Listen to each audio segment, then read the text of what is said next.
Estados Unidos anunció un acuerdo marco de comercio con Ecuador que se firmará próximamente. Prevé la reducción de aranceles, temas de propiedad intelectual, trabajo, comercio digital y seguridad nacional. El documento no requeriría la aprobación del Congreso de ese país. A 5 horas de que se inicie el silencio electoral por la consulta popular, el gobierno cerró su campaña por el sí en conversatorios y con marchas en Guayaquil y otras ciudades. Mientras las organizaciones sociales y la CONAIE, que apuestan por el no, hacen concentraciones, caravanas y caminatas. 8.642 presos sin sentencia votaron en 41 cárceles de 20 provincias. Los centros de reclusión de Machala y El Encuentro en Santa Elena quedaron excluidos.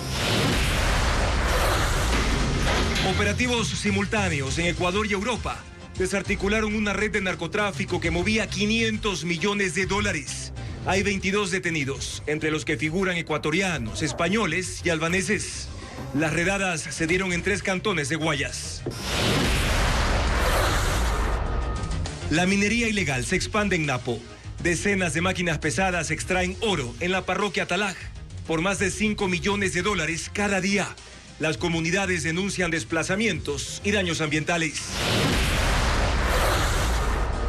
Estados Unidos dejó de producir monedas de 1 centavo.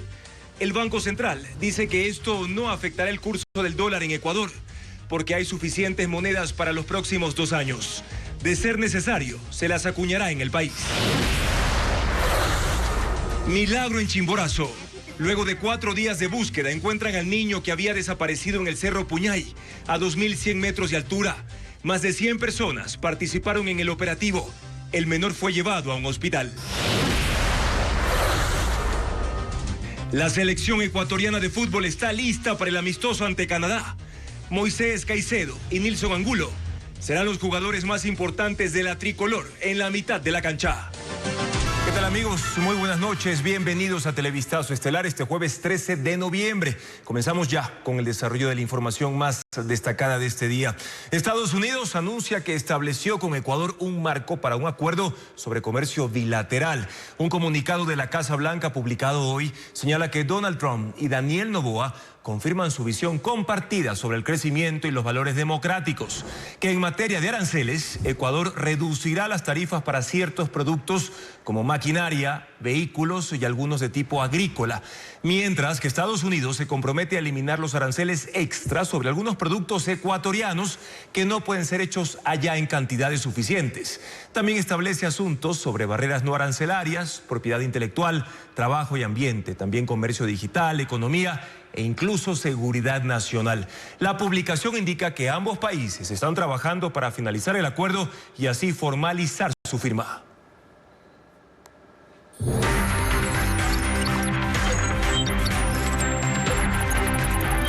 Consulta Popular 2025.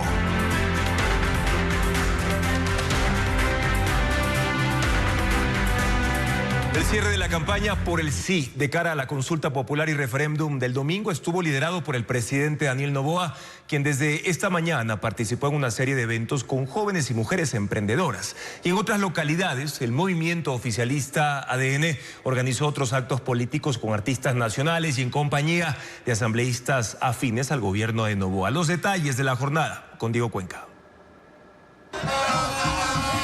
Los eventos de cierre de campaña del Movimiento Acción Democrática Nacional ADN se realizaron durante la tarde del jueves en varias provincias del país. En el suburbio de Guayaquil arribaron asambleístas del oficialismo, Andrés Gushmer, Jorge Chamba y Anabela Asín, madre del presidente Noboa. Vamos a elegir votar 4 veces sí. En nosotros va a estar la decisión. Aunque no contaron con la presencia del presidente Daniel Noboa, los simpatizantes se congregaron para hacer la última propaganda por el sí en las 4 preguntas de la consulta popular y referéndum. Lo hicieron luciendo camisetas, banderas, gorras con el color morado del movimiento ADN y con un show de artistas nacionales que se extendió hasta la noche. Más temprano, el presidente Daniel Noboa cumplió sus últimas actividades de campaña en Guayaquil. El primer evento se realizó en el Instituto Tecnológico Argos, en el sector Sopeña, en el sur de la ciudad, con la presencia de al menos 300 personas, la mayoría de ellas mujeres emprendedoras de diferentes grupos sociales, quienes hicieron preguntas al presidente Noboa sobre las bases militares extranjeras, es decir, la primera pregunta del referéndum. Que no son bases extranjeras, sino son bases de seguridad nacional en cooperación con el Ecuador. La una sería en Sucumbíos con Brasil por la Policía Amazónica para proteger nuestras especies, para proteger también nuestros ecosistemas y control fronterizo, porque hay mucha minería ilegal en esa zona. El otro lugar sería Manta para control de espacio aéreo y fronterizo, para que no nos sigan llegando avionetas con dinero de México. Luego se trasladó al Instituto Bolivariano en el norte de Guayaquil para participar en el segundo conversatorio con la misma modalidad, pero con la presencia de 450 jóvenes, entre ellos líderes barriales de varios cantones de Guayas. Por el sí en Los Ríos. Los cierres de campaña también se realizaron la tarde del jueves en la provincia de Los Ríos. Por ejemplo, en Babahoyo hubo un bingo en la explanada del estadio Rafael Vera Yepes. 2.000 personas participaron en este evento. Mientras tanto, la campaña por el no cerró con caravanas en Quito y Guayaquil. Los representantes de 42 organizaciones entre sociales y políticas se reunieron en el último día de promoción electoral. Patricio Díaz informa que uno de estos grupos incluso recorrió de Loja a Quito para impulsar el rechazo a las preguntas. Con una larga caravana se cerró la campaña por el no en Guayaquil. 42 organizaciones se sumaron a este recorrido por la ciudad para exponer sus críticas a las 4 preguntas del referéndum y consulta popular. La Unión Nacional de Educadores lideró esta movilización. Se reunieron durante la tarde con carteles y para adornar sus vehículos con banderas e imágenes, pidiendo el voto por el no el próximo domingo. Votar no significa defender los recursos naturales, el agua, la naturaleza, la vida. Mientras tanto, a Quito llegó el recorrido del Chasqui, una de las estrategias de campaña que impulsaron los movimientos indígenas para promocionar el no. El 4 de noviembre salieron desde Zamora y llegaron este día 13 a la capital. Al mediodía tenían previsto almorzar en el Parque del Arbolito en una pamba mesa que ofrecían sus grupos de apoyo en Quito. Inicialmente la policía no se los permitió, pero al final, con su vigilancia, pudieron cumplir con esta tradición de los pueblos indígenas. Hasta ahí llegaron también los dirigentes de la CONAIE, Pachacutic, Unidad Popular. Después, en caravana fueron al lugar de cierre en el Parque de la Carolina, en el norte de Quito. Ahí cumplieron con uno de sus rituales de limpieza y para la victoria. Ya no es el tema de solamente socializar por el no. La gente se ha dado cuenta. Las mismas provincias que apoyaron al gobierno nacional han dicho no. Una campaña de 9 días, porque los 4 primeros días fue feriado, en una cancha inclinada con todo el aparataje estatal. La lluvia ahuyentó a algunos simpatizantes, pero los que se quedaron siguieron con sus críticas al gobierno y sus razones por el no. Quieren cambiar la Constitución para sacar los derechos de la naturaleza y dar paso con más fuerza al extractivismo. Y dicen que han tenido otras movilizaciones en Bolívar y Sucumbíos. La campaña concluye a la medianoche de este jueves. Precisamente, amigos, todo sobre la consulta popular y referéndum de este domingo 16 de noviembre lo pueden encontrar en ecuavisa.com y también en Ecuavisa Play. Ya pueden escanear el código QR que aparece en pantalla para actualizarse minuto a minuto de la información relacionada con este evento electoral a pocos días de ya desarrollarse.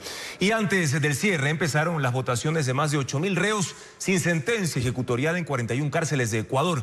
Guayas, Pichincha y Esmeraldas son las provincias con la mayor cantidad de presos habilitados para el sufragio, mientras que en la cárcel de Varones de Machala se suspendió el proceso por seguridad. Vanessa Robles con un reporte. Las votaciones ya comenzaron, no para todos. Hoy es el día en el que sufragan los presos que no tienen sentencia ejecutoriada, 8.642 en total. Hace exactamente 40 días, el Consejo Nacional Electoral convocó a este proceso electoral que hoy lo estamos iniciando con este evento.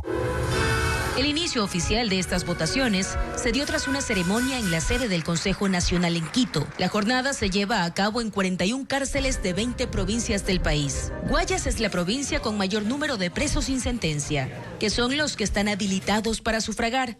Hay 4.252. Los que ya tienen sentencia ejecutoriada han perdido sus derechos civiles y por ende no pueden ejercer el derecho al voto. Estos paquetes electorales fueron trasladados en furgonetas y buses desde la delegación provincial hasta el complejo penitenciario y el centro de adolescentes infractores de Guayaquil. La segunda provincia es Pichincha, con 664 reclusos, y de allí Esmeraldas, con 647 reos votantes.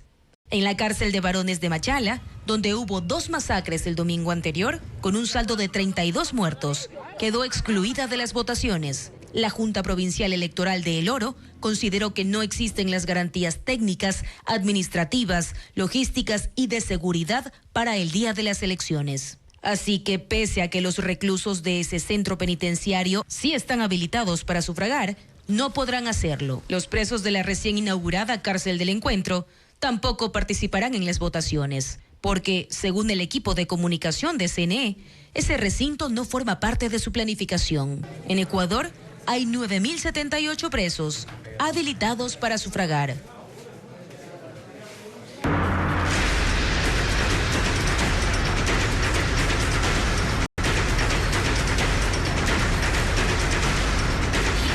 Narcotráfico. El peso de las mafias.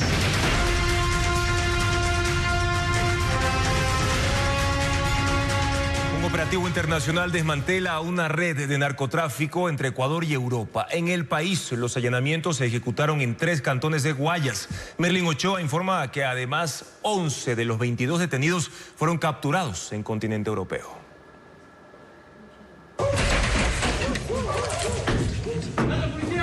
La madrugada de este jueves, la policía y la fiscalía ejecutaron la operación Hércules Centinela 95, un operativo que permitió desarticular una red de narcotráfico. Se realizaron 8 allanamientos en los cantones San Borondón, Daule y Naranjal, provincia del Guayas. La cocaína salía de Ecuador y era distribuida en 2 continentes, Europa y África.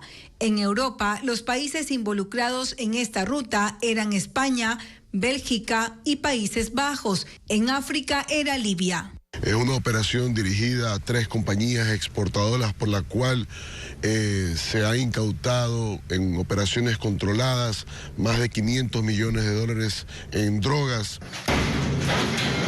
El ministro del Interior, John Reinberg, informó que la operación ejecutada junto a agencias internacionales antidrogas dejó 22 detenidos, 11 en Ecuador y 11 en Europa, entre ellos albaneses, españoles y colombianos. Está, como le comenté, la estructura de los que tenían el procesamiento, de los que recibían la droga y los que contaminaban los contenedores para posterior enviarlos. Durante los allanamientos, los agentes incautaron 8 armas de fuego y equipos tecnológicos vinculados al envío de droga. La investigación duró 3 años. Durante ese tiempo, en España, los agentes decomisaron más de 8 toneladas de cocaína, convirtiendo este operativo en uno de los mayores golpes al narcotráfico transnacional en los últimos años. En Canadá, el secretario de Estado de los Estados Unidos, Marco Rubio, brindó una rueda de prensa en la que se refirió al impacto de las organizaciones terroristas en América Latina y dijo que son una amenaza para los estados. Puso de ejemplo a Ecuador, expresando que estas organizaciones tienen aquí mejores armas que las fuerzas del orden y que es una muestra de la expansión del crimen organizado en la región. Escuchemos.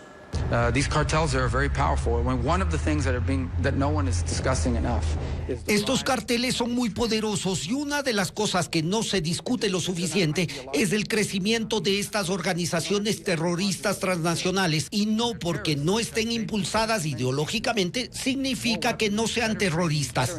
En algunos casos tienen mejores armas y entrenamiento que las autoridades locales. En el caso de Ecuador, estas organizaciones terroristas están amenazando las principales ideas de planificación del Estado. Planning IEDs and attacking the presidential convoy.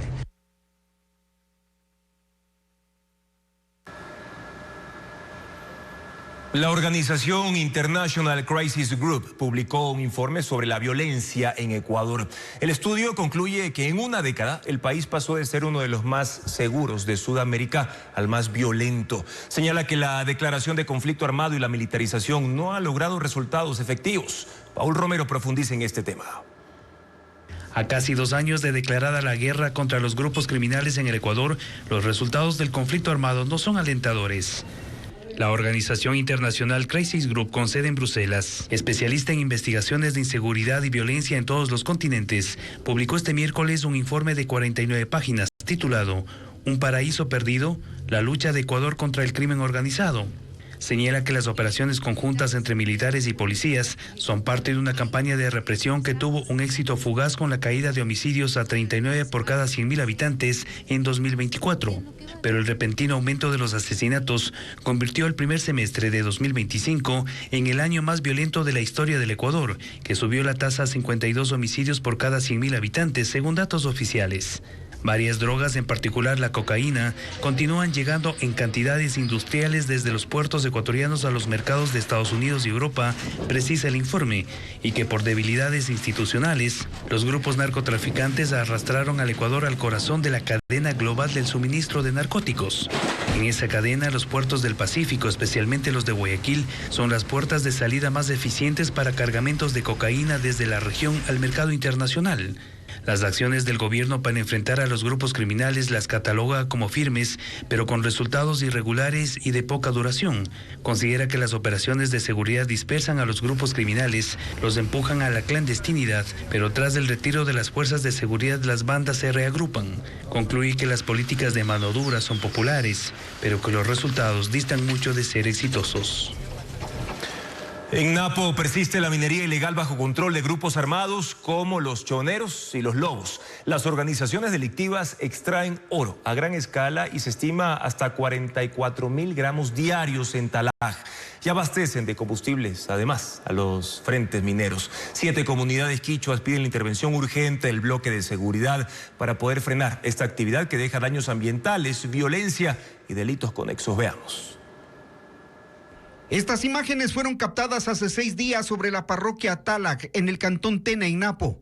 Son 55 máquinas que hacen minería ilegal en 25 frentes, afectando a más de una docena de comunidades ancestrales quichuas que piden al bloque de seguridad la intervención, como en Buenos Aires, Imbabura y Pucará, en Azuay. Vamos a quedar sin el agua, sin nuestros recursos naturales. Los habitantes de Talag denuncian que grupos armados con amenazas los están desplazando de sus tierras y continúan contaminando los ríos a vista de las autoridades locales, provinciales y nacionales. Los grupos armados ingresan en unos pueblos y le hacen alejar a los dueños. Ellos son los dueños ahorita. Los principales afluentes como el río Jatunyacu, Zapallo, Sardinas, Talag y Chandía están cargados de químicos por el procesamiento del oro. El mercurio, que da entonces nosotros ya no queremos que entre la minería. La denuncia no es nueva. Esta actividad se mantiene desde el 2023. Las lideraba Javier Peñafiel Nieto, alias Topo, quien fue capturado en este mismo lugar en septiembre de este año. Según la policía, era el lugarteniente de alias Fito y está a punto de ser extraditado a Estados Unidos. Pero después de él, otros delincuentes mantienen activas las máquinas y delitos conexos. Según las estimaciones, cada máquina pesada saca diariamente 800 gramos de oro de 24 quilates. Se estiman 44.000 gramos diarios y al precio actual del oro, el negocio puede ser de 5.5 millones de dólares al día, que salen en volquetas o se procesan en máquinas zetas que están instaladas en los lugares. Las comunidades han denunciado la afectación al ecosistema con cartas entregadas a la Presidencia de la República y a otras autoridades.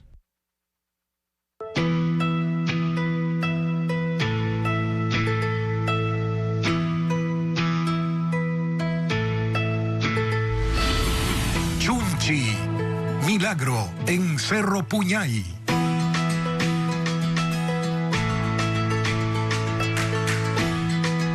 Luego de una búsqueda de 4 días, se logró el rescate de un niño que había desaparecido en el Cerro Puñay, en la provincia de Chimborazo. Más de 100 personas trabajaron para hallar al menor, que fue llevado a un hospital del cantón Chunchi para evaluar su condición. Ángel Pilatuña nos cuenta más de esta historia. No te preocupes, mijo, ahora estás a salvo. Ya Y de aquí te sacamos del lugar. Así terminó una angustia que se extendió durante 4 días en el cantón Chunchi, en Chimborazo. El pequeño Lucas Campaña, de 11 años y oriundo de Quito, fue encontrado con vida en medio del páramo a unos 2.100 metros sobre el nivel del mar. Para llegar a ese instante, familiares, comuneros y rescatistas caminaron entre neblina, quebradas y pastizales buscándolo sin descanso, luego de que se extraviara el domingo mientras recorría el Cerro Puñay con su familia. Fueron jornadas de frío, cansancio y avance lento en un terreno que casi no dejaba ver el camino. Aún así, nadie se detuvo y ese esfuerzo tuvo sus frutos. 4 comuneros fueron los primeros en divisarlo en una quebrada del sector Santa Marta y dieron la alerta. En ese momento, más de 100 rescatistas de la Cruz Roja, Fuerzas Armadas, Policía y bomberos de Chunchi, Alausí y Riobamba se movilizaron sin pausa para llegar hasta él. El terreno era complicado y la visibilidad mínima. Lucas estaba escondido en una especie de hueco cubierto de plantas. Tenía las piernas entumecidas y 2 dedos del pie fracturados. Allí mismo lo abrigaron, lo hidrataron y alimentaron para ayudarlo a recuperar energía. El grupo de operaciones especiales lideró el rescate. Uno de sus integrantes lo cargó para descender la quebrada, mientras el equipo aseguraba el paso entre lodo, ramas y piedras. Lo estabilizamos, vimos los primeros auxilios, le cubrimos con mantas conjuntamente con los compañeros bomberos. Empezamos a utilizar las técnicas de evacuación. En ese momento no teníamos una camilla por cuanto el acceso al lugar era muy difícil. ¡Ábranse, ábranse, ábranse! Cerca de las 19 horas y ya con la oscuridad encima, los equipos lograron llegar con el menor hasta la comunidad Nansa Chico. Desde allí, una ambulancia lo trasladó al Hospital Miguel León Bermeo de Chunchi, donde recibió la primera valoración médica. Entre lágrimas, los padres de Lucas agradecieron a quienes participaron en la búsqueda. Tanto como son 4 días, son un milagro. Es un milagro que nuestro Padre Santo nos ayuda en esa parte. Y gracias a todos ustedes, pues mi bebé está bien, está estable, lo encontraron con vida y les estoy muy agradecida. Lucas se recupera favorablemente. En las próximas horas se espera que retorne con su familia a Quito, la ciudad donde reside y donde sus compañeros de escuela ya le preparan una bienvenida. Continuamos con más información, amigos. En el transcurso de esta campaña, nuestros programas de opinión, Contacto Directo y Políticamente Correcto organizaron una serie de debates sobre las 4 preguntas del referéndum y consulta popular.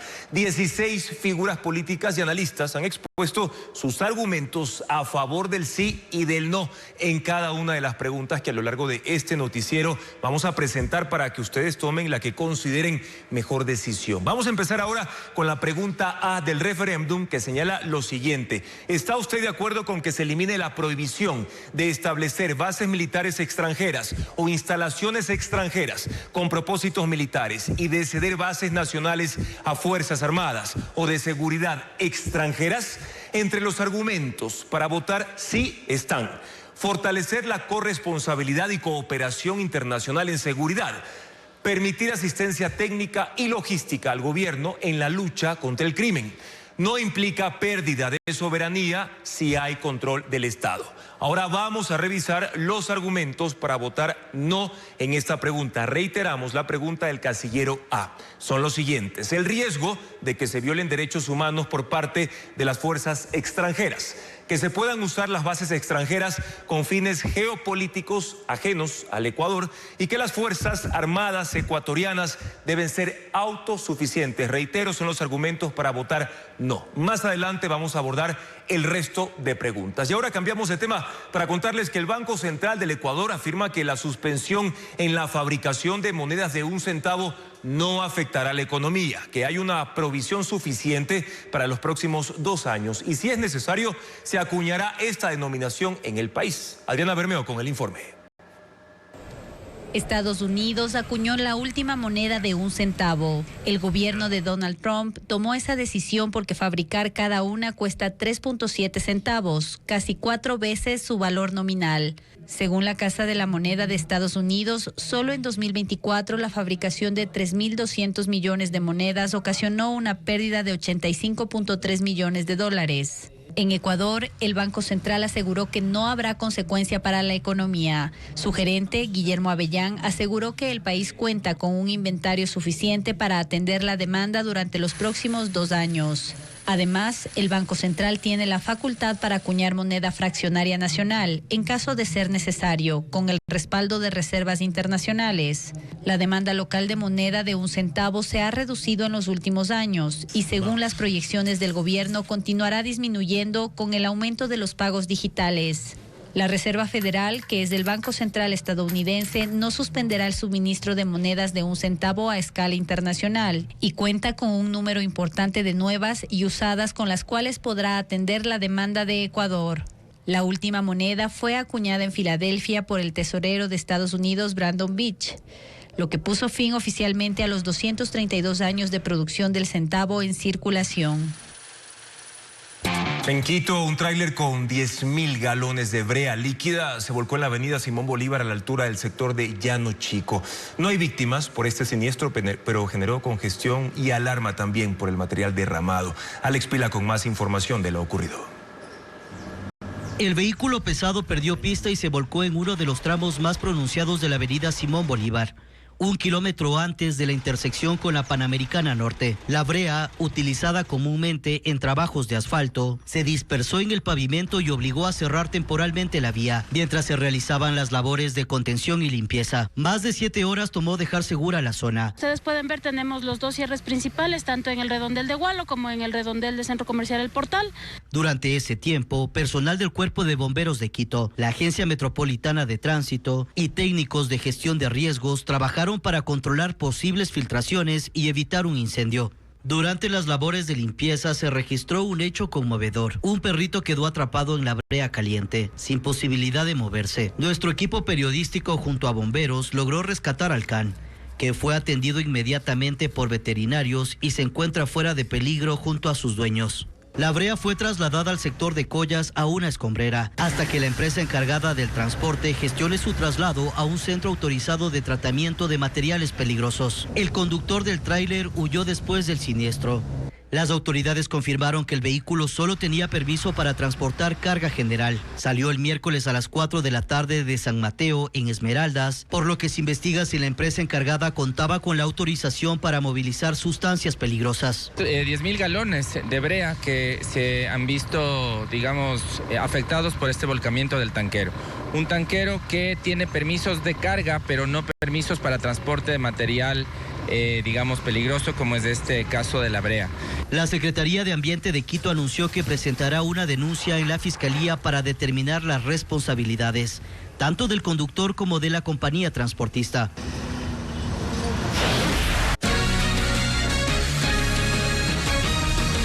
Gracias amigos por continuar en sintonía de Televistazo Estelar. Es el momento de presentarles los argumentos que en esta campaña electoral varios analistas han presentado a favor y en contra de la pregunta B del referéndum, que señala lo siguiente. ¿Está usted de acuerdo con que se elimine la obligación del Estado de asignar recursos del presupuesto general del Estado a las organizaciones políticas?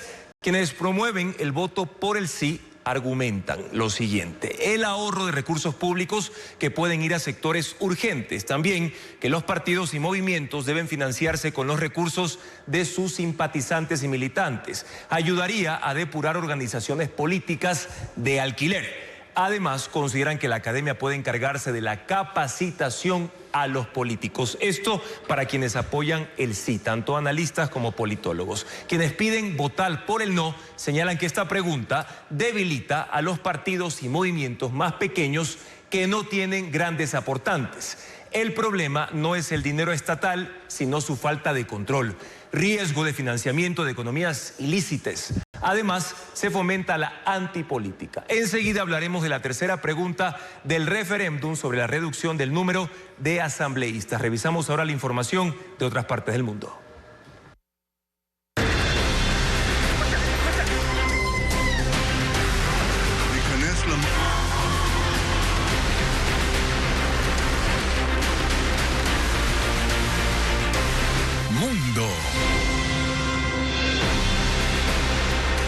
En Estados Unidos Unidos finaliza el más largo cierre de gobierno federal de su historia. El Congreso logró un acuerdo para extender el presupuesto y el presidente Donald Trump firmó el documento, pero el regreso a la normalidad, sobre todo de los vuelos por la falta de controladores aéreos, no será inmediato.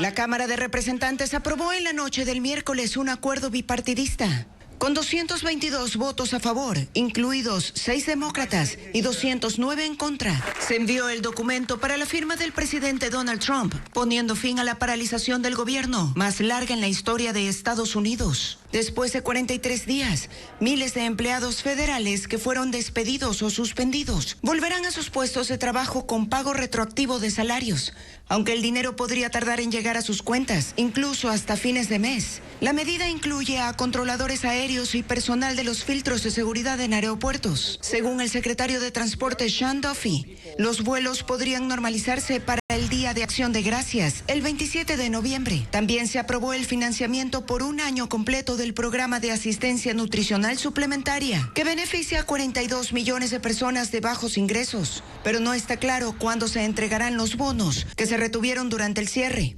No se incluyó el programa de atención médica asequible, conocido como Obamacare, que sigue siendo el principal punto de desacuerdo entre demócratas y republicanos, por lo que esos recursos solo tendrán vigencia temporal hasta enero de 2026, cuando el Congreso vuelva a negociaciones sobre el presupuesto. Aunque los republicanos en el Senado han prometido realizar una futura votación sobre subsidios, la Cámara de Representantes, controlada por el mismo partido, no se ha comprometido a abordar el tema.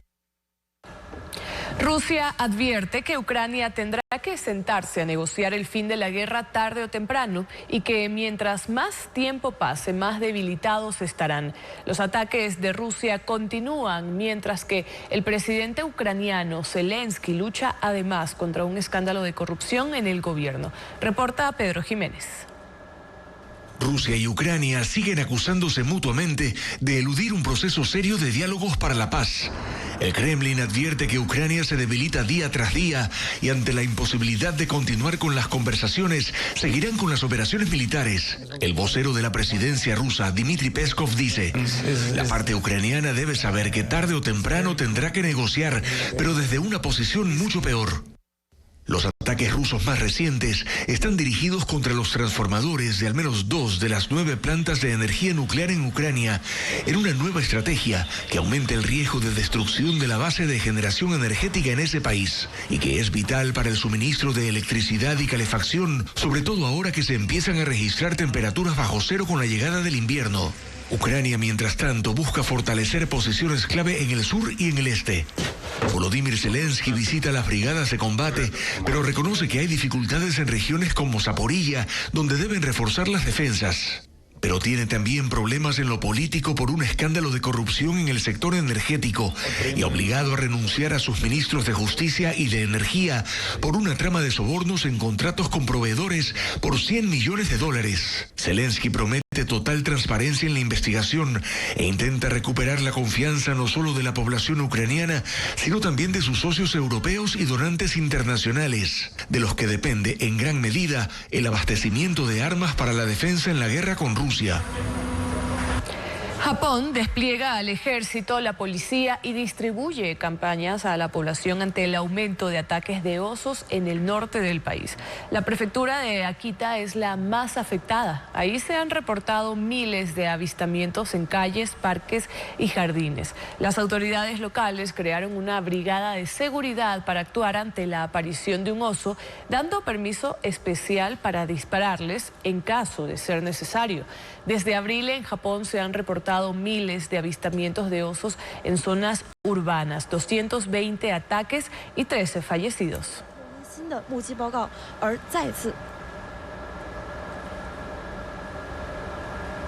Los mejores atletas aéreos del mundo se unieron para realizar increíbles acrobacias. Crearon sus propias pistas de obstáculos en varios países y cumplieron complejos desafíos como subirse a catapultas humanas y volar entre cientos de drones. Se llama la carrera de obstáculos aéreos definitiva. Es un vuelo de 15 etapas que conecta cielos abiertos, montañas y horizontes urbanos de 7 países. 34 atletas aéreos entre paracaidistas, pilotos y acróbatas participaron en los desafíos de la primera edición. Hubo unos de puntería, donde participantes con trajes de vuelo tenían que dar en un blanco gigante sostenido por un globo aerostático. Otros fueron de maniobrabilidad, esquivando conos y atravesando aros trazados por paramotores. En uno de los momentos más extremos de la secuencia, 3 catapultas humanas lanzaron a los wingsuiters a cielo abierto, dándoles más velocidad y altura de la que podría darles cualquier salto de montaña. Detrás de estas increíbles acrobacias hubo precisión y un trabajo de ingeniería que permitió armar plataformas gigantes en montañas, atrapar paracaidistas en pleno vuelo y aterrizajes en motos de agua. El momento cumbre fue en Dubái, cuando los especialistas volaron durante la noche entre 600 drones que formaron una lata gigante a 300 metros de altura. Su trayectoria se dibujó en el cielo por bengalas que tenían en los pies. El proyecto demoró 2 años y se realizó en Croacia, España, Suiza, Italia, Austria, Estados Unidos, Bahamas y Emiratos Árabes. Continuamos con más información. La Asamblea Nacional registra una pausa en sus funciones desde hace una semana. Aunque hay legisladores principalizados, no se han llevado a cabo sesiones de comisiones ni el Pleno. Diego Puente recorrió el Palacio Legislativo y nos cuenta cuál es el ambiente. La Asamblea Nacional lleva 6 días sin actividades públicas y oficiales. La última vez que el Pleno sesionó fue el 7 de noviembre para aprobar la licencia solicitada por el presidente Daniel Noboa para participar en la campaña por la consulta popular. Ese día el Pleno sesionó con muchos legisladores suplentes. En un recorrido por sus instalaciones, este jueves el Pleno lució así, sin actividades, con las computadoras de los 151 legisladores apagadas y sus sillas vacías. Los pasillos no tenían el habitual ir y venir de trabajadores y visitantes. Este ritmo inició el 1 de noviembre, que coincide con el inicio de la campaña y la principalización de los alternos. A pesar de ofrecer que no se iba a interrumpir el trabajo legislativo y de fiscalización al principalizar a sus alternos, esto no ha ocurrido. Les elegimos para que nos representen legislando y fiscalizando, no para que a conveniencia activen la norma para poder hacer acción política y acción partidista específicamente. Recordó también que el presidente de la Asamblea, Nils Olsen, dijo que este legislativo sería diferente y que el Pleno sesionaría de lunes a miércoles y que las comisiones trabajarían todos los días. Este jueves, solo en 2 comisiones hubo mesas técnicas, es decir, que los asesores se reunieron para adelantar proyectos de ley. Los trabajadores de limpieza aprovechan la falta de personas para dar mantenimiento a las instalaciones. En las 15 comisiones permanentes, cada una conformada por 10 asambleístas, no hubo una agenda oficial, pero la asamblea sí se utilizó para otras actividades. Las visitas guiadas no se interrumpieron y hubo delegaciones de estudiantes que conocieron el Pleno y el perímetro del edificio, escuchando su historia y curiosidades.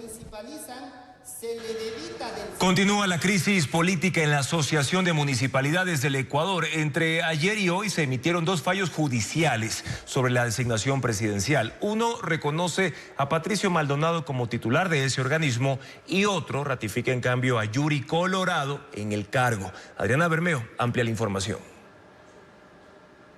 Tras la decisión de la Corte Provincial de Azuay de desconocer la asamblea en la que Yuri Colorado, alcaldesa de Muisne, fue designada como presidenta de la Asociación de Municipalidades del Ecuador, este miércoles el juez multicompetente de primera instancia, Paul Serrano, resolvió que dentro del plazo de 24 horas se disponga el acceso pleno, físico y digital a Patricio Maldonado como presidente de la AME y que ejerza sus competencias legales totales como presidente de la Asociación de Municipalidades, para que convoque y culmine la asamblea extraordinaria en la que se deberá elegir a la nueva directiva del organismo.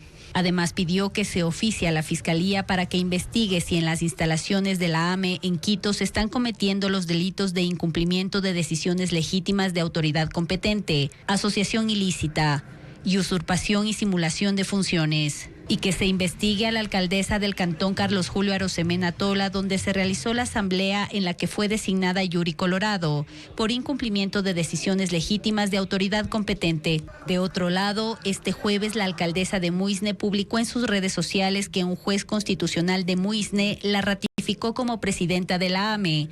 Y a esto se suma que el gobierno le da el espaldarazo de apoyo. En su cuenta de Twitter, el ministro del Interior, John Reinberg, publicó una foto con Colorado y la reconoce como presidenta de la AME. Lo cierto es que la inestabilidad política se mantiene en la Asociación de Municipalidades del Ecuador. Ahora nos enfocamos en la tercera pregunta del referéndum de este domingo 16, que señala: ¿está usted de acuerdo con reducir el número de asambleístas y que se los elija con los siguientes criterios? Mucha atención: 10 nacionales, 1 por provincia y 1 adicional por cada 400.000 habitantes según el último censo nacional. Quienes plantean votar por el sí en esta interrogante señalan como argumentos: ahorro de recursos públicos que pueden ir a sectores urgentes, una asamblea más chica funcionaría con mayor eficiencia, mejorará la imagen y credibilidad de la asamblea ante la ciudadanía. Es un clamor ciudadano reducir la Asamblea Nacional. Y entre las razones de quienes piden votar no están las siguientes: riesgo de menor representatividad en las provincias pequeñas, afectaría la paridad de género, riesgo de una asamblea sin minorías y solo 2 bloques hegemónicos, y el voto migrante queda sobre representado. Quédense al pendiente, amigos, de los argumentos por el sí y el no frente a la última pregunta, la de consulta popular, que les vamos a comentar ya más adelante, en los próximos minutos. Ahora, les informamos que Estados Unidos y Ecuador alcanzaron un entendimiento marco para un acuerdo de comercio recíproco. Este jueves la Casa Blanca anunció 4 términos considerados clave para el fortalecimiento comercial. Paul Romero con el informe. Este jueves la Casa Blanca publicó los alcances de una declaración conjunta sobre el marco para el acuerdo de comercio recíproco entre Estados Unidos y Ecuador. Precisó 4 compromisos sobre aranceles, barreras no arancelarias, comercio digital, seguridad económica y nacional. Ecuador se ha comprometido a reducir o eliminar aranceles en maquinaria, productos sanitarios, bienes de tecnología, de información y comunicación, químicos, vehículos y ciertos productos agrícolas, mientras que Estados Unidos lo hará con productos que cumplen con los requisitos y que no pueden cultivarse, extraerse ni producirse de forma natural en su territorio.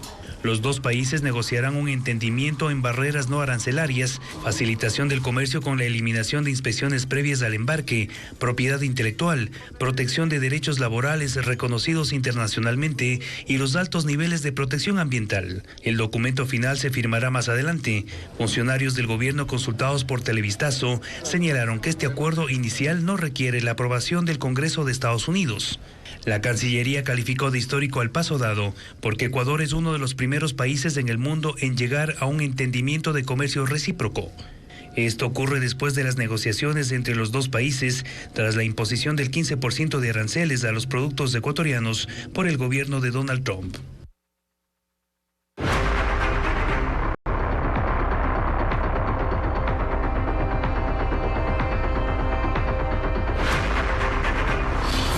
Caso Malvinas. Dudas y revelaciones.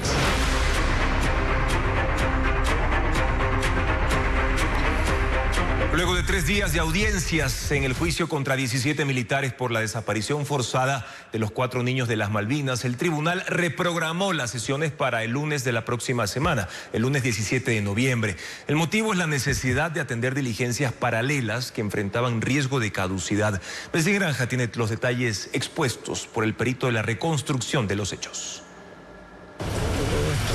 Este miércoles 12 de noviembre se cumplió el 6º día de la audiencia de juzgamiento por la desaparición forzada de los 4 niños de las Malvinas, en la que 17 militares están acusados. En estos días rindió su versión un perito de la policía que participó en la reconstrucción de los hechos. Él describió el contenido del informe técnico pericial con base en los relatos de 4 soldados convocados por la Fiscalía. Según el informe, durante el traslado de los menores desde Guayaquil hacia Taura, un soldado grabó con su teléfono celular de manera oculta. Mientras los menores permanecían boca abajo en el piso de la camioneta, un cabo los golpeó en la cabeza con la trompetilla de un fusil. Además, otro cabo los insultó utilizando expresiones de carácter discriminatorio y racial. El perito relató que una vez en Taura, los menores fueron obligados a arrodillarse en el suelo con las manos en la cabeza y aseguró que en esa posición recibieron golpes por parte de los militares. Agregó que los uniformados también propinaron entre 20 y 30 correazos a los adolescentes. Mientras era castigado a latigazos, Steven, el menor de ellos, fue acusado por los militares de ser un ladrón. El perito relató además que finalmente los 4 menores fueron forzados a desnudarse y botar la ropa a un costado de la carretera. También agregó que el subteniente procesado en este caso dijo a los menores: hemos llegado al lugar donde van a morir, y realizó un disparo a una distancia de 50 a 60 centímetros de la cabeza del niño de 11 años. El mismo militar grabó también entre 5 y 8 segundos a los 4 niños, mientras eran golpeados por otros uniformados, aseguró el perito. La diligencia por el caso Malvinas se suspendió hasta el lunes 17 de noviembre por pedido del tribunal debido al riesgo de caducidad de prisión preventiva de otras causas. Desde el 5 de noviembre han testificado 12 personas de los 100 testigos que tiene previsto citar la Fiscalía General del Estado para que rindan su versión. El Comité contra la Desaparición Forzada de las Naciones Unidas plantea 6 requerimientos al Estado sobre el caso precisamente de los 4 niños de las Malvinas que desaparecieron en manos de los militares y luego fueron asesinados. Ecuador tiene hasta febrero de 2026 para poder cumplir esta acción urgente emitida por ese organismo. El Comité contra la Desaparición Forzada de las Naciones Unidas emitió una nota de seguimiento del caso de los 4 niños de las Malvinas. En el documento remitido este miércoles a la misión de Ecuador en Ginebra, el organismo muestra su preocupación por las dudas que deja la información enviada por el Estado. Dice que pese a que hay un juicio en curso, no se evidencia avances en el esclarecimiento del caso. La autopsia no aclaró la causa de muerte, no se han realizado peritajes adicionales y las autoridades señalaron a los niños por robo, hecho que la propia Fiscalía desmintió. El comité también considera prioritario investigar esta fotografía encontrada en el teléfono celular de alias Momo, involucrado en el caso, para determinar la posible conexión de agentes del Estado con estructuras criminales en el contexto de la desaparición y asesinato de los niños. El organismo decide mantener las acciones urgentes abiertas y hace 6 requerimientos al Estado para que garantice la protección de los familiares de Josué Arroyo, Ismael Arroyo, Steven Medina y Nehemías Arboleda, asignándoles equipos de seguridad, y extiende las medidas cautelares para proteger a los integrantes del Comité de Derechos Humanos que defienden a los familiares de las víctimas. Además, dispone la protección de todos los dispositivos electrónicos, vehículos, bitácoras, documentos y videos de cámaras de vigilancia relacionados con el hecho. Ecuador tiene hasta el 12 de febrero para informar al comité sobre el cumplimiento de las medidas. En otros temas, durante 46 años el Estado ecuatoriano ha destinado fondos para mantener el funcionamiento de las agrupaciones políticas y financiar parcialmente las campañas electorales. En más de 4 décadas ese financiamiento ha tenido algunas variaciones, pero en lo relacionado a las contribuciones privadas. Ahora el país se enfrentará en las urnas la decisión de mantener o eliminar la entrega de fondos estatales a los partidos políticos. Adriana Bermeo hace un recuento histórico. Que el Ecuador quiere un cambio y el cambio se hará en el Ecuador. Desde el retorno a la democracia en 1979, las organizaciones políticas ecuatorianas han recibido financiamiento estatal. Así lo dispuso la Ley de Partidos, que creó el Fondo Partidario Permanente y el Fondo de Reposición de Gasto Electoral, que a medida que pasaban los años se volvía más flexible. Es decir, más partidos con menos porcentaje de votación obtenían recursos del Estado. Estas asignaciones fueron ratificadas por las constituciones de 1998 y 2008, que además fueron más estrictas con el control del gasto electoral y los aportes de campaña. Cabe recordar que en 1999 se aprobó una ley que prohibía los aportes de personas jurídicas e instituciones financieras tras desatarse el escándalo alrededor de Yamil Maguad, de la Democracia Popular, que ganó las elecciones presidenciales con el respaldo de Fernando Aspiazu, propietario de Banco del Progreso. A través mío se canalizaron $3 millones de aportes que jamás fueron informados al Tribunal Supremo Electoral. Hoy el país debate nuevamente si las organizaciones políticas deben o no recibir fondos públicos. En los últimos 17 años, el Estado ha destinado $263 millones para capacitación y formación de cuadros políticos, aspectos administrativos y otros detalles logísticos. El referéndum no toca el artículo 115 de la Constitución, que sigue financiando las campañas electorales en medios de comunicación. Esta propuesta abre 2 lecturas adicionales. Hay el riesgo de que, por un lado, solamente las organizaciones que cuenten, digamos así, con padrinos fuertes, ya sean empresarios o de cualquier tipo, puedan tener una estabilidad en el tiempo. La delincuencia organizada transnacional, que está ya permeando a la sociedad ecuatoriana, va a encontrar mecanismos eficientes para financiar organizaciones políticas. Cabe señalar que más allá de este debate, la infiltración del crimen organizado en campañas políticas en Ecuador no es nueva. El fenómeno en el país empieza imperceptiblemente a inicios de los años 90, cuando el país se dolariza, generó condiciones para el lavado por el tema de tener la moneda del dólar. A partir, después de los años 2000, tú ya empiezas a ver con más claridad estos indicios. El desafío para detectar irregularidades en el financiamiento de campañas electorales, según los expertos, es la calidad del control. Solo un ejemplo: de los $3.000 millones que mueve el narcotráfico en el país, la UAFE tiene capacidad para verificar $100 millones. Y en cada elección hay quienes llegan sin cédula, con maletas, con mochilas, sin saber dónde votar, o hasta intentan tomarse una foto con la papeleta. Y aunque parezcan estos detalles menores, pueden costarle tiempo e incluso algo peor, una infracción. Fernando Terranova con las recomendaciones para evitar contratiempos y votar todos con tranquilidad este domingo. La primera recomendación es que confirme dónde le toca votar antes de salir, y eso lo puede ver en el sitio web www.cne.gov.es, en la herramienta Consulta tu lugar de votación, donde solo debe ingresar su número de cédula y fecha de nacimiento. También puede hacerlo desde la aplicación móvil del CNE, disponible para iOS y Android. Para sufragar basta con presentar su cédula o pasaporte y no es necesario que estén vigentes. Evite acudir con bolsos grandes o maletas, ya que durante los controles de seguridad podrían solicitarle que los deje afuera. Lleve únicamente lo indispensable, su cédula, y si lo considera necesario, una botella de agua pequeña o un abanico. Mientras más ligero acuda, más ágil será su paso por el recinto. Y aunque en las mesas hay disponibles, puede llevar su propio bolígrafo.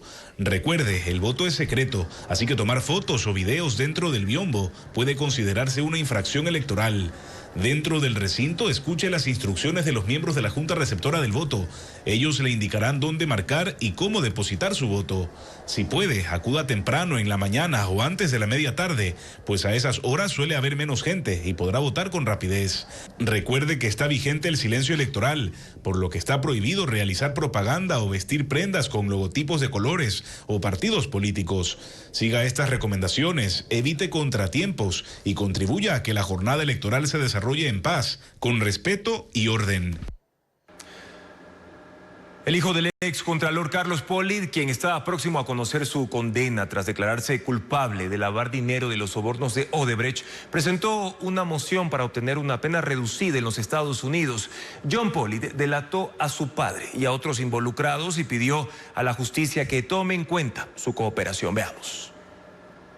John Pollitt, hijo del excontralor Carlos Pollitt, que se declaró culpable de conspiración para lavar dinero y espera su sentencia en Estados Unidos, presentó una moción para obtener una pena reducida. En el documento firmado por su abogado se lee: el señor John Pollitt ha cooperado y ayudado en el enjuiciamiento de otros posibles acusados. Solicita respetuosamente que este honorable tribunal considere sentenciarlo a un periodo máximo de 28 meses de prisión. Intentando atenuar su situación, John Pollitt le dijo al tribunal que cuando se dieron los hechos delictivos tenía una relación tensa con su padre porque le confesó que era gay. Detalló que ambos cometieron el delito y colocaron en el sistema financiero de Estados Unidos dinero del sistema corrupto de Odebrecht. John Pollitt se dio cuenta de la ilegalidad al ver que el dinero no provino de empresas relacionadas con su padre, sino de otras que nunca había escuchado. Eran empresas fantasma creadas por Odebrecht para pagar sobornos. Actuando con ceguera intencional, el señor John Pollitt continuó participando activamente en el lavado de dinero de los sobornos pagados a su padre. Carlos Pollitt nunca aceptó su culpabilidad, pero su hijo lo delató.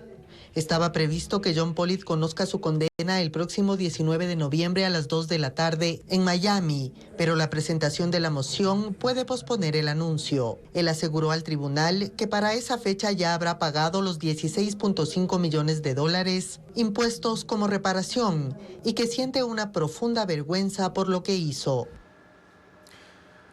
La red narco movía toneladas de cocaína bajo la apariencia de empresas legales. No solo era integrada por ecuatorianos, también por albaneses, colombianos, españoles y un dominicano. Merlin Ochoa informa que la mafia blanqueó millones desde Naranjal en Guayas.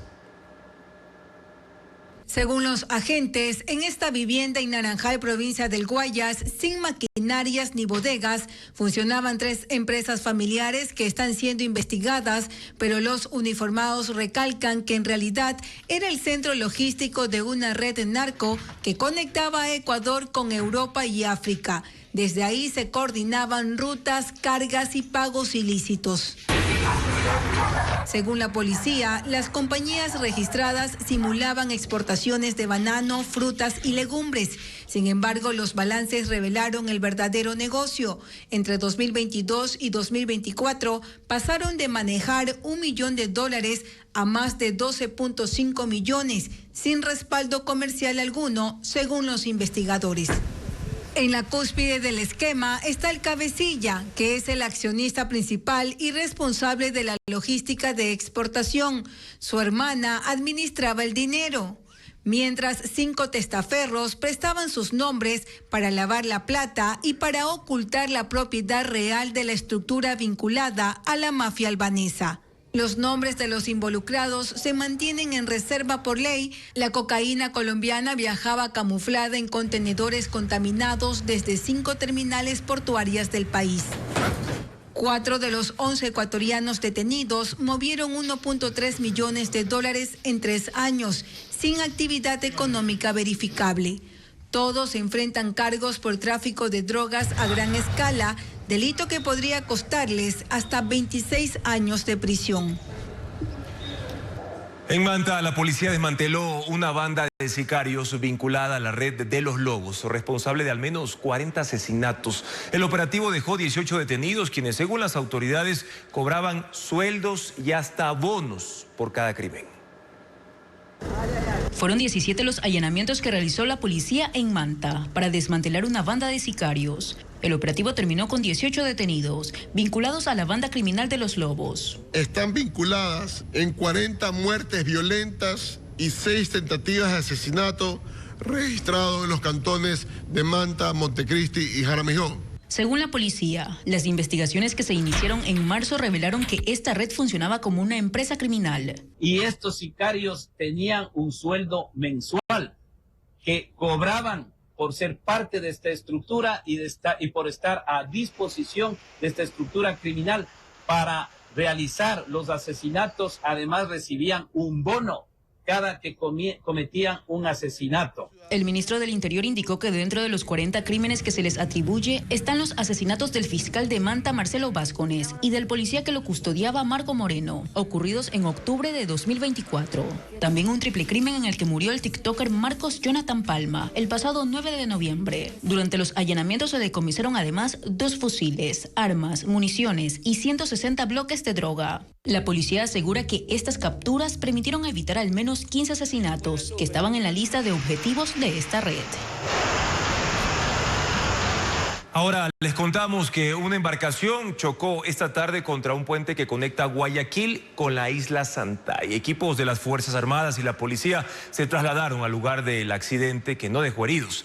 El ECU 911 informó que personal naval ejecuta maniobras para remolcar el navío atrapado junto a la estructura. Y de hecho no es la primera vez que ocurre esto. El 27 de diciembre del año 2022 una embarcación chocó contra otro tramo de ese puente y un día después una más colisionó en el mismo punto. El derrame de crudo en García Moreno, en el Coca, en la provincia de Orellana, encendió la alerta en más de 100 comunidades que dependen del río Napo. La rotura de una tubería petrolera dejó una mancha que avanzó por fincas quebradas y hasta el margen del río, mientras los equipos de Petroecuador y autoridades locales intentan contener la emergencia y poder medir el daño. Este jueves, tras el derrame de crudo por la rotura de una tubería de Petroecuador en la parroquia García Moreno, en el Coca, Orellana, el crudo avanzó por 20 hectáreas de una finca y se dispersó 5 kilómetros hasta llegar al margen derecho del río Napo. Con más de 100 comunidades que se sienten afectadas, o ellos viven y sobreviven prácticamente del agua del río Napo. Televistazo solicitó a Petroecuador la cifra del crudo derramado, pero hasta el cierre de esta emisión no se obtuvo respuesta. En la zona se observó unos 50 trabajadores de Petroecuador utilizando 3 tanqueros con capacidad de entre 140 y 182 barriles cada uno para succionar el petróleo acumulado. Además, se instalaron 2 piscinas armables para almacenar temporalmente el material recuperado. Técnicos de la Dirección de Ambiente del municipio de Francisco de Orellana evalúan los daños en el suelo, el agua y la vegetación. El Ministerio del Ambiente informó que como parte del plan de contingencia, Petroecuador colocó 10 puntos de contención en los márgenes del río separados cada 30 metros, con el objetivo de evitar que el crudo continúe desplazándose aguas abajo y afectar nuevas zonas del Napo. La Orquesta Sinfónica de Cuenca cumple 53 años y lo conmemorará este viernes con un recital gratuito, mientras que la capital disfrutará de una comedia musical donde sus protagonistas cantan a capela. Diana León con la agenda cultural.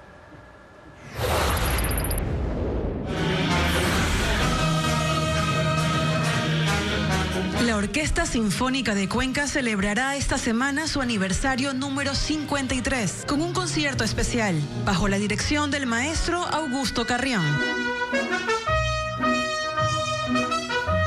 Junto al coro juvenil del Conservatorio Superior José María Rodríguez, interpretarán piezas icónicas del repertorio clásico. La presentación, abierta al público, será este viernes 14 a las 8 de la noche en el Teatro Pumapungo.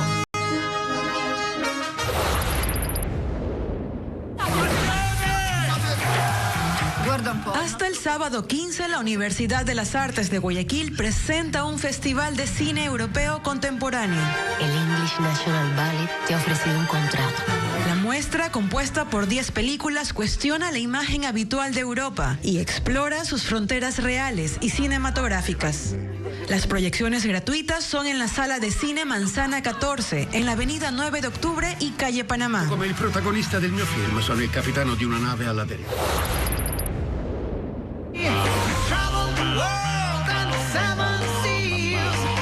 El cuarteto español Primados Brothers presentará este viernes en la capital su espectáculo de comedia musical. Se trata de un show humorístico donde todas las canciones son interpretadas a capela.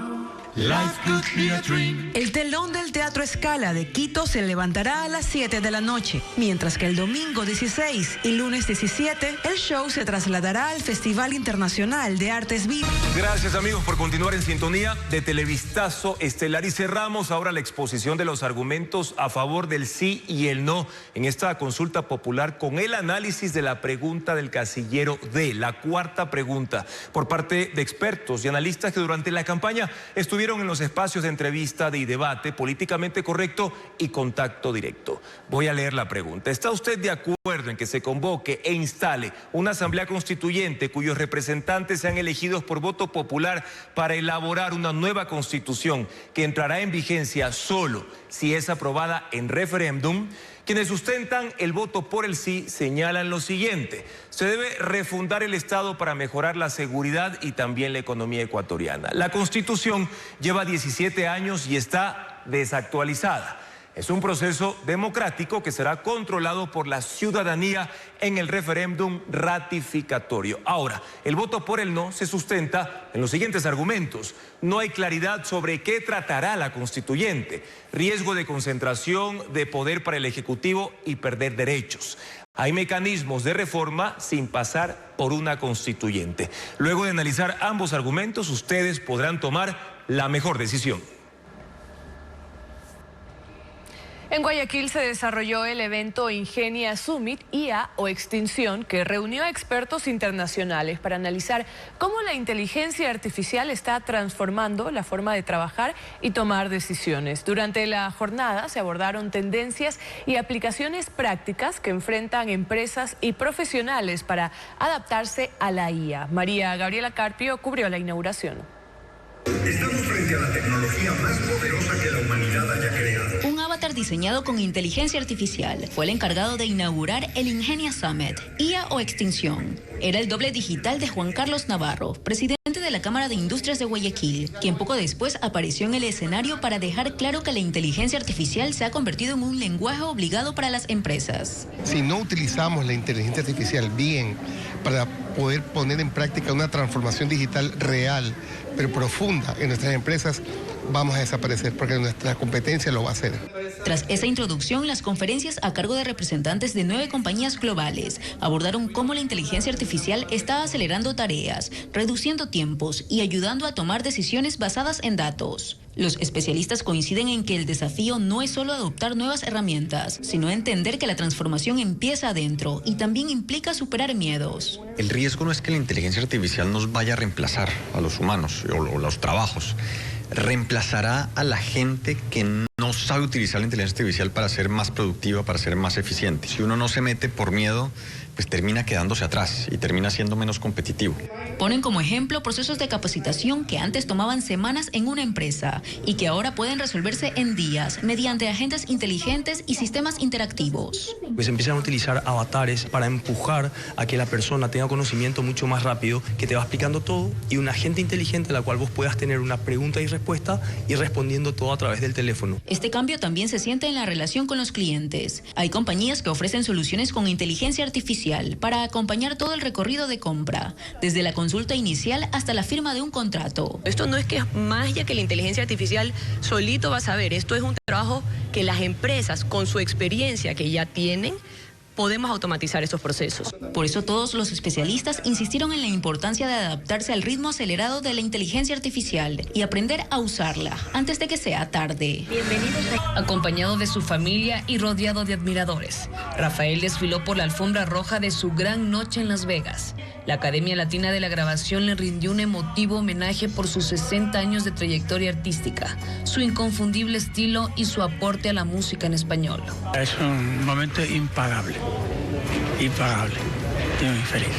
A sus 82 años, el legendario artista continúa siendo fuente de inspiración para varias generaciones de cantantes y seguidores en todo el mundo.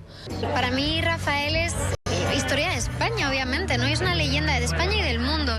El argentino Fito Páez se sumó al homenaje, reconociendo en Rafael a un referente de la interpretación y la pasión escénica. Tenía algo que no tenían todos los cantantes, ¿no? y me llamó la atención y tengo un recuerdo de mi niñez. Cuando me llamaron para hacer esto, dije que sí inmediatamente.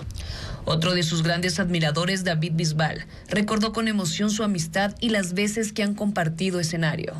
Y sobre todo lo que ha dejado en el tiempo en cuanto a disciplina, que es muy importante en la música eso. La gala culminó con una presentación especial de Rafael, quien interpretó algunos de sus temas más emblemáticos ante un público que lo ovacionó de pie. Este evento es la antesala a los premios Grammy Latinos, que se celebrarán esta noche en Las Vegas. Gracias por su sintonía, amigos. Mañana en Contacto Directo. ¿Por qué es importante meditar el voto? Los resultados obtenidos luego del regreso a la democracia han sido por falta de reflexión antes de votar. Patricia Estupiñán de Urbano, directora editorial de revista Vistazo, lo analizará. Además estará con nosotros Grace Jaramillo, profesora de la Universidad de British Columbia. Ella va a revisar las decisiones de los Estados Unidos mientras expide un acuerdo marco con Ecuador y apoya a Argentina. Aumenta su presencia militar cerca de Venezuela. ¿A qué está jugando Donald Trump? Sigan las noticias, amigos, a toda hora en ecuavisa.com. Siempre información verificada con el sello de Televistazo. Gracias por habernos acompañado. Buenas noches.